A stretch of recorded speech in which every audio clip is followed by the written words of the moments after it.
Hello and welcome to health desk. ഞാൻ doctor Shruti. ഇന്ന് നമ്മൾ സംസാരിക്കാൻ പോകുന്നത് വളരെ കോമൺ ആയിട്ട് കണ്ടുവരുന്ന ഒരു ഹെൽത്ത് കണ്ടീഷനെ കുറിച്ചാണ്. അതാണ് അലർജീസ്.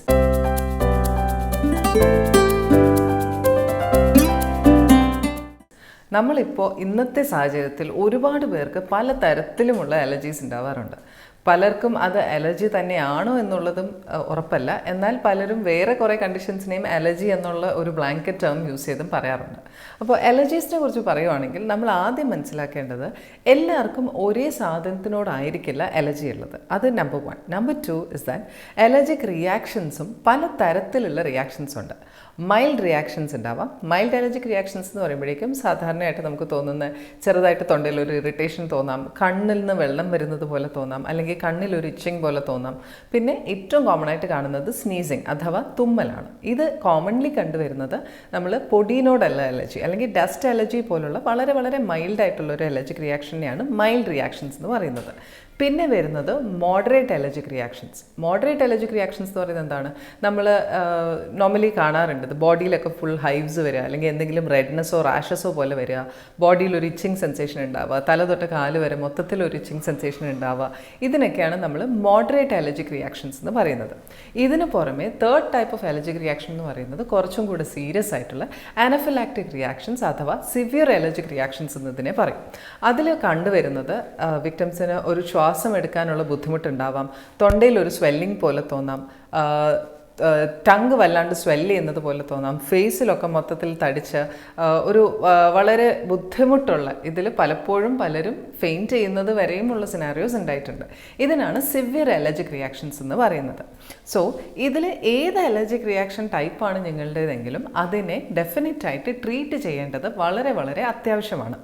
അലർജി റിയാക്ഷൻസിൻ്റെ ട്രീറ്റ്മെൻറ്റിൽ ആദ്യത്തെ കാര്യം എന്ന് പറയുന്നത് എന്തിനോടാണ് നിങ്ങൾക്ക് ഈ അലർജി ഉള്ളത് എന്ന് ഐഡൻറ്റിഫൈ ചെയ്യുക എന്നുള്ളതാണ്. അതിന് പലതരത്തിലുള്ള ടെസ്റ്റുകൾ അവൈലബിൾ ആണ്. നമ്പർ 1 എന്ന് പറയുന്നത് നമുക്ക് നോർമലായിട്ട് ഒരു ബ്ലഡ് ടെസ്റ്റ് ഉണ്ട്. 1-2 ടൈപ്പിലുള്ള ബ്ലഡ് ടെസ്റ്റ് ഉണ്ട്. അതിനകത്ത് നമുക്ക് ഇപ്പോൾ IgE ആൻറ്റിബോഡി, നമ്മുടെ ആൻറ്റിബോഡി സ്റ്റേറ്റസ് കണ്ടുപിടിക്കാനും നമ്മൾ ശരിക്കും അലർജിക്ക് തന്നെയാണോ എന്നുള്ളത് കൺഫേം ചെയ്യാനുമായിട്ടുള്ള ഒരു ടെസ്റ്റിനാണ് നമ്മൾ IgE ടെസ്റ്റ് എന്ന് പറയുക, അല്ലെങ്കിൽ IgM ടെസ്റ്റ് ചെയ്യാം. അതിന് പുറമെ ബ്ലഡിൽ നിന്ന് തന്നെ പല അതായത് നമുക്ക് അലർജി കോസ് ചെയ്യാൻ സാധ്യതയുള്ള പല സാധനങ്ങളോടും നമ്മളുടെ ബ്ലഡ് എങ്ങനെയാണ് റിയാക്ട് ചെയ്യുന്നതെന്ന് നോക്കാൻ വേണ്ടിയിട്ടുള്ള വേറെ ഒരു അലർജി പ്രൊഫൈൽ എന്ന് പറയുന്ന തരത്തിലുള്ള ടെസ്റ്റും ഉണ്ട്. അത് വളരെ പുതിയ നൂതനമായിട്ടുള്ള ഒരു ടൈപ്പ് ബ്ലഡ് ടെസ്റ്റാണ് ഇപ്പോൾ മാർക്കറ്റിൽ വന്നേക്കുന്നത്. പക്ഷേ ഇത് കുറച്ച് എക്സ്പെൻസീവ് ആണ്. കാരണം ഇതിനകത്ത് പല തരത്തിലുമുള്ള ആൻറ്റിജൻസിനെ നമ്മൾ ടെസ്റ്റ് ചെയ്യാറുണ്ട്. അതിപ്പോൾ ഫുഡ് ആൻഡ് ഡ്രഗ് അലർജൻസ് ഒരു സെറ്റാണ്, എൻവയൺമെൻറ്റൽ അലർജൻസ് ഒരു സെറ്റാണ്. അപ്പോൾ ഇൻ ഓൾ പ്രോബബിലിറ്റി സാധാരണ അലർജിക് ടെൻഡൻസീസ് ഉള്ള ഒരാൾ ഒരു സാധനത്തിനോട് മാത്രമായിരിക്കില്ല ഇവർക്ക് അലർജീസ് ഉള്ളത്. ഇവർക്ക് പല തരത്തിലുമുള്ള സാധനങ്ങളോട് അലർജീസ് ഉണ്ടാവാനുള്ള സാധ്യതയുണ്ട്. അപ്പോൾ അതിൽ ഏതിനോടാണ് അലർജി ഉണ്ടെന്ന് സ്പെസിഫിക് ആയിട്ട് നമ്മൾ കണ്ടുപിടിച്ച് കഴിഞ്ഞാൽ പിന്നെ അത് അവോയ്ഡ് ചെയ്യാൻ നമുക്ക് കുറച്ചുകൂടെ എളുപ്പമായിരിക്കും. മാത്രവുമല്ല ഈ വരുന്ന അലർജിക് സിംറ്റംസിനെ ട്രീറ്റ് ചെയ്യാനും വളരെ വളരെ എളുപ്പമായിരിക്കും.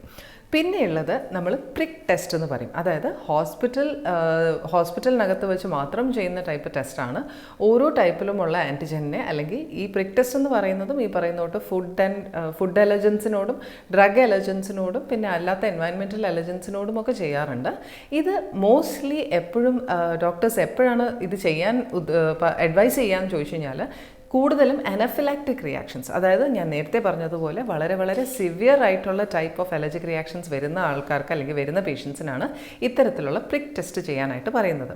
പ്രിക് ടെസ്റ്റ് എപ്പോഴും ഒരു ഹോസ്പിറ്റൽ സിറ്റുവേഷനകത്ത് തന്നെയാണ് ചെയ്യുന്നത്. മിക്കവാറും ഇത് അഡ്മിറ്റ് ചെയ്തുകൊണ്ട് തന്നെയാണ് ഈ പേഷ്യൻസിനെ പ്രിക് ടെസ്റ്റ് ചെയ്യുന്നത്. കാരണം ഇത് നമ്മുടെ ബോഡിയിൽ, നമ്മുടെ ഫോറാമിലായിട്ട് ഓരോ ആൻറ്റിജനും എടുത്ത് പ്രിക്ക് ചെയ്ത് അവിടെ ഉണ്ടാകുന്ന റിയാക്ഷനെ മെഷർ ചെയ്തിട്ട് എന്തിനോടാണ് നമുക്ക് കൂടുതൽ റിയാക്ടിവിറ്റി ഉള്ളതെന്നും എന്തിനോടാണ് റിയാക്ടിവിറ്റി ഇല്ലാത്തതെന്നും ഐഡൻറ്റിഫൈ ചെയ്യാനായിട്ടുള്ളൊരു ടെസ്റ്റാണ്. പലപ്പോഴും പലരും ചെയ്യും, വെറുതെ ഒരു ടെസ്റ്റ് ചെയ്യാൻ വേണ്ടി നമ്മൾ ഹോസ്പിറ്റലിൽ അഡ്മിറ്റ് ചെയ്യേണ്ട ആവശ്യമുണ്ടോ എന്നിങ്ങനെ ചോദിച്ചു കഴിഞ്ഞാൽ അതിൻ്റെ ഉത്തരം ഇതാണ്. നമ്മൾ അനഫിലാക്റ്റിക് റിയാക്ഷൻ അല്ലെങ്കിൽ സിവിയർ അലർജിക് റിയാക്ഷൻ വരുന്ന ഒരു പേഷ്യൻ്റ് ആണെങ്കിൽ ഈ ടെസ്റ്റിൻ്റെ ഇടയ്ക്കും ചിലപ്പോൾ വളരെ സിവിയർ ആയിട്ടുള്ള ഒരു അലർജിക് റിയാക്ഷൻ ഉണ്ടാവുകയും അതിൻ്റെ ഭാഗമായിട്ട് തന്നെ ഫെയിൻറ്റിങ്ങോ അങ്ങനത്തെ എന്തെങ്കിലും എപ്പിസോഡ് വരാനുള്ള സാധ്യതയോ ഉണ്ടാവാം. ആ എപ്പിസോഡ്സിനെ ഹാൻഡിൽ ചെയ്യാനായിട്ട് സേഫ്റ്റിക്ക് വേണ്ടിയിട്ടാണ് നിങ്ങളെ ഒരു ഹോസ്പിറ്റൽ സെറ്റപ്പിൽ അഡ്മിറ്റായി തന്നെ ഈ ടെസ്റ്റ് ചെയ്യണമെന്ന് പറയുന്നത്.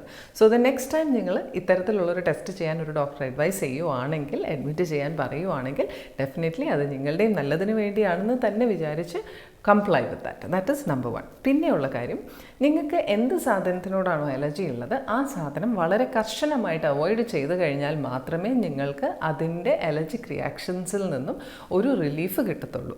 അലർജി മാനേജ്മെൻറ്റിൻ്റെ ഏറ്റവും വലിയൊരു ഗോൾഡൻ റൂൾ എന്ന് പറയുന്നത് prevention is better than cure എന്നുള്ളതാണ്. എന്തെങ്കിലും ഒരു സാധനത്തിനോട് നിങ്ങൾക്ക്, ഫോർ എക്സാമ്പിൾ നട്ട്സിനോടുള്ള അലർജി, നിങ്ങൾക്ക് നട്ട്സ് അലർജി ആണെന്ന് ഐഡൻറ്റിഫൈ ചെയ്ത് കഴിഞ്ഞു, നിങ്ങളുടെ ഡോക്ടറും ഹെൽത്ത് പ്രാക്ടീഷണറും അത് നിങ്ങളെ നോട്ടിഫൈ ചെയ്ത് കഴിഞ്ഞിട്ടുണ്ട്, എന്നാലും ഒരെണ്ണം കഴിച്ചു നോക്കാം, ഒന്നും സംഭവിച്ചില്ല എങ്കിലോ എന്ന് പറഞ്ഞ് നിങ്ങൾ അതിനെ റിസ്കി ആയിട്ടുള്ള കാര്യങ്ങളൊന്നും ചെയ്യാതിരിക്കുക. Because prevention is always better than cure. എന്തെങ്കിലും ഒരു അൺടുവേർഡ് സിറ്റുവേഷൻ ഉണ്ടായാൽ പിന്നെ അത് വളരെ വലിയ ഹെൽത്ത് റിസ്കിലോട്ട് പോകാതിരിക്കാൻ വേണ്ടിയിട്ടാണ് നിങ്ങളുടെ ഈ പ്രാക്ടീഷണർ ഇത് അഡ്വൈസ് ചെയ്യുന്നത്. പിന്നെ പലപ്പോഴും അലർജിയുടെ കാര്യത്തിൽ കോമൺ ആയിട്ടുള്ള ഒരു ഡൗട്ടാണ്, ഏത് ഡോക്ടറിനെയാണ് നിങ്ങൾ അലർജിക്ക് വേണ്ടിയിട്ട് കാണേണ്ടത്? നമ്പർ 1, നിങ്ങൾക്കൊരു ജനറൽ ഫിസിഷ്യനെ കാണാം, അതായത് ജനറൽ മെഡിസിൻ ക്വാളിഫിക്കേഷൻ ഉള്ളൊരു ജനറൽ ഫിസിഷ്യനെ കാണാം. നമ്പർ 2, അലർജി സ്പെഷ്യാലിറ്റി എന്ന് പറയുന്നത് കൂടുതലും നമ്മളുടെ ഇന്ത്യൻ മെഡിസിൻ സെറ്റപ്പിൽ റെസ്പിറേറ്ററി മെഡിസിൻ എന്ന് പറയുന്ന വിഭാഗത്തിലാണ് കൂടുതലും അലർജി സ്പെഷ്യലിസ്റ്റ് ഉണ്ടാവുക. അപ്പോൾ നിങ്ങളൊരു റെസ്പിറേറ്ററി സ്പെഷ്യലിസ്റ്റിനെ കാണുമോ അല്ലെങ്കിൽ ഒരു ജനറൽ ഫിസിഷ്യനെയോ കണ്ടു കഴിഞ്ഞാൽ നിങ്ങളുടെ അലർജിക്ക് വേണ്ടിയിട്ടുള്ള അതാത് ട്രീറ്റ്മെൻറ്റ്സ് നിങ്ങൾക്ക് കിട്ടും. ബട്ട് ഡോണ്ട് വറി, അലർജീസ് എന്ന് പറയുന്നത് ഒരിക്കലും അൺട്രീറ്റബിൾ എന്ന് പറയുന്നൊരു സിനാരിയോയിൽ പോകുന്നത് വളരെ റെയറാണ്. നിങ്ങൾക്ക് അഥവാ അലർജീസ് ഉണ്ടെങ്കിൽ ശരിയായ മെഡിക്കൽ അഡ്വൈസ് കിട്ടുന്നത് വഴി നിങ്ങൾക്ക് അലർജീനെ നന്നായിട്ട് ട്രീറ്റ് ചെയ്യാനും കഴിയും. അപ്പോൾ അലർജീസിനെ കുറിച്ച് ഒരു ബ്രോഡ് ഐഡിയ നിങ്ങൾക്ക് കിട്ടിയിട്ടുണ്ടാവും എന്ന് വിചാരിക്കുന്നു. ഇതിനെക്കുറിച്ച് എന്തെങ്കിലും മിത്സ് ആൻഡ് ഡൗട്ട്സ് ഉണ്ടെങ്കിൽ നിങ്ങൾക്ക് ഡെഫിനറ്റ്ലി കമൻസിൽ ഇടാം, ഞങ്ങൾ ഡെഫിനറ്റ്ലി അതിനോടുള്ള റിപ്ലൈസ് തരും. So until we meet in the next episode with more interesting facts, this is doctor Shruti signing of.